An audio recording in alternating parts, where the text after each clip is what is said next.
Hello, my name is Nick, and I'm 14 years old. I've had a bully all throughout primary school, and to be honest, I've always had fun in school life, but it was just him that always made things bad. His name was Brandon. He would always pick on me and eat my lunch, so I had to bring extra food every day. My mom thought I just ate a lot at school, He'd tease me in front of the girls, and he'd shame me a lot in front of our classroom. He even cut my hair once, which really made me mad, but in the end, I couldn't do anything about it. He was basically the school bully that everyone feared. He was tall, good-looking, and famous with the girls. He bullied most of the guys at our class. He even picked fights against the seniors, and even kids that are outside of the school. He was a real troublemaker. He had been my bully throughout my 4 years of school life. Can you imagine that? 4 years of daily bullying? Some of the guys who didn't want to get picked on that much by Brandon would hang out with him and try and be his friends. But not me and my friends. So whenever he sees us hanging out and having fun together, he'd always show up there and ruin it. During my 7th grade summer, I started playing basketball together with my old friends back in our neighborhood. One of my friends, Kenneth, who I looked up to, told me that he'd be coming back to school because he'd stopped going to school last year, meaning he'd be my classmate next year in 8th grade. When 8th grade started, everything changed. The hierarchy of our class was shattered. Brandon, who had been the top dog for our primary school life, was afraid of my friend Kenneth. Kenneth was actually known even in Brandon's neighborhood as a tough kid who was an old member of one of the local gangs. But Kenneth, being the cool guy that he is, didn't bother with that sort of stuff. He just minded his business and enjoyed his school life. Being a close friend with Kenneth, Brandon started picking on me and my friends. He would always see us having fun together with Kenneth, and he couldn't do anything about it. His bullying had lessened a lot, even to the other kids, since he wanted to stay off Kenneth's radar. That made my school year really enjoyable. I didn't have to think about any bullies, and I had a lot of fun together with my friends. I specifically cherished the time I had with my female friend, Pony. She meant the world to me back then, and we'd always laugh together with our friends. This made me love school more than anything else. One day, Tony and I had a big fight. I was so pissed off that day. Coincidentally that day, there was this guy, Ryan, who was messing with me a bit. He was one of those chumps that stuck close to Brandon. He used to be bullied by Brandon as well, but he started hanging out with him and tried to be his lackey. Ever since he became Brandon's lackey, he started bullying other kids as well, knowing that Brandon had his back. I never liked the guy, and he was always just passive-aggressive, and that day I had just had enough. I told him off, and I told him that if he wants a fight, he should just say it. He backed off, but Brandon saw our confrontation. Kenneth was not at school during that time. Brandon came up to us and told me that I only started getting brave ever since Kenneth arrived at our school. That I was only able to act the way I do because he knows that if he messes with me, Kenneth would be there to beat him up. I was so pissed off that day, and I didn't care about anything else. I shouted at Brandon, telling him that's not the case, and as if to prove what I had just said, I pointed my finger at him and told him that if he wanted to fight as well, then he can have one. I told him we could fight outside after school. I told him that I'd tell Kenneth not to touch him no matter who wins the fight. Brandon smiled and agreed. News of our fight spread through the school. Everyone was so shocked that nobody like me would actually challenge Brandon to a fight. People were talking about it and were excited to watch. Kenneth soon found out, and he rushed to me and asked me what the hell I was thinking. You see, Brandon was a huge guy, and he also got into a lot of fights. Kenneth was genuinely concerned and wanted to help me. He told me that he'd be the one to fight Brandon, or he could just beat Brandon right there and then at school. I refused. I told him that I had to do this alone. That Brandon had been my bully all throughout school life, and I'm the one who needed to face him. Later on, during our school time, Tony approached me and asked what happened. She was genuinely concerned. She was asking why I picked a fight with Brandon. I just ignored her.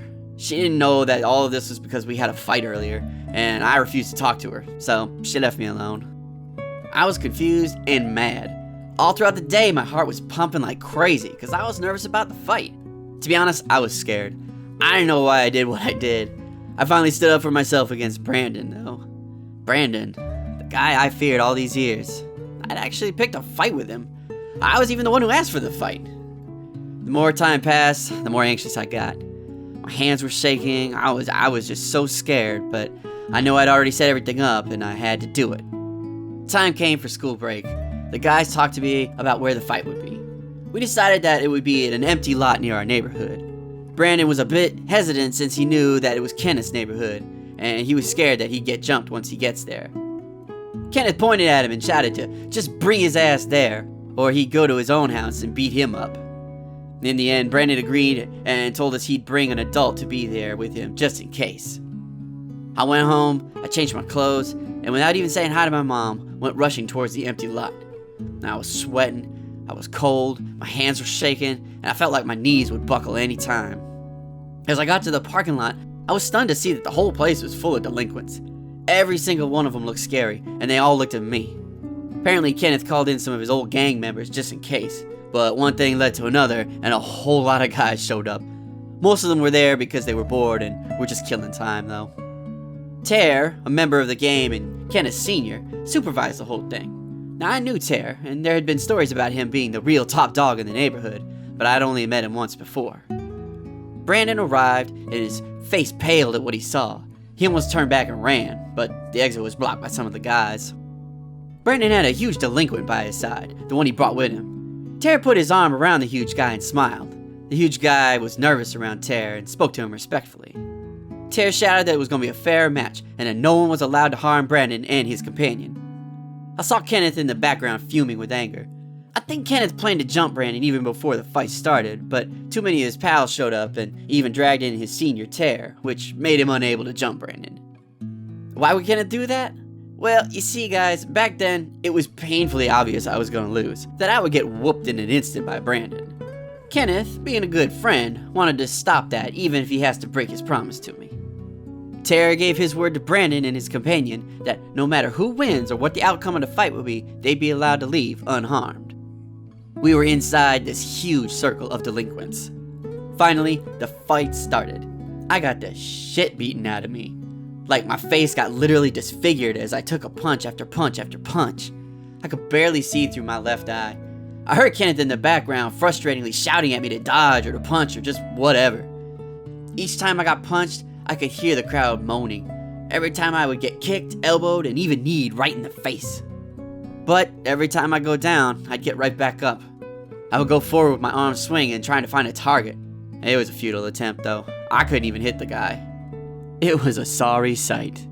Tare was just there with us, acting like a referee or something. Every time I go down, he'd ask me if I wanted to continue. I'd just nod since my lips were broken and talking was painful. As I was getting up from my many beatings, I saw Brandon telling Tare that it was enough and my face looked disfigured and that he might end up killing me. Tare looked menacingly at Brandon, telling him that the fight only ends when he says so. Tare looked at me again, and again I nodded.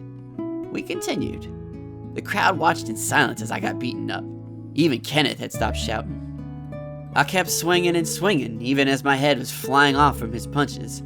I could barely see then, but I kept swinging. Then my fist finally landed on his right jaw. It made a satisfying sound. It felt good on my fist as it finally hit something solid and not just the air. I punched Brandon, my longtime bully, right in the face, and it felt good. The crowd went crazy as I finally landed a punch. Brandon staggered backwards from my punch, but he didn't go down. That was my first and last punch. He continued with the beating until Tare finally stopped the fight. The whole crowd was cheering me on. I didn't get it back then. I thought it was just Kenneth telling him to do it. Tare approached me and told me that I got his respect for not backing down on someone who was bigger than me. I gained a lot of respect that day in our neighborhood, although it didn't change the fact I got the shit beaten out of me. The following day, Brandon approached me trying to shake hands. He said it was a good fight and that we were cool now. I ignored him and walked away. I was angry, and I felt like I looked like a fool for asking him for a fight and then losing. But most of all, I wanted to look cool in front of Tony, but instead, I showed up with a beaten up face. Later on, Kenneth talked to me. He said that of all the guys Brandon bullied, I was the only one who stood up and fought back.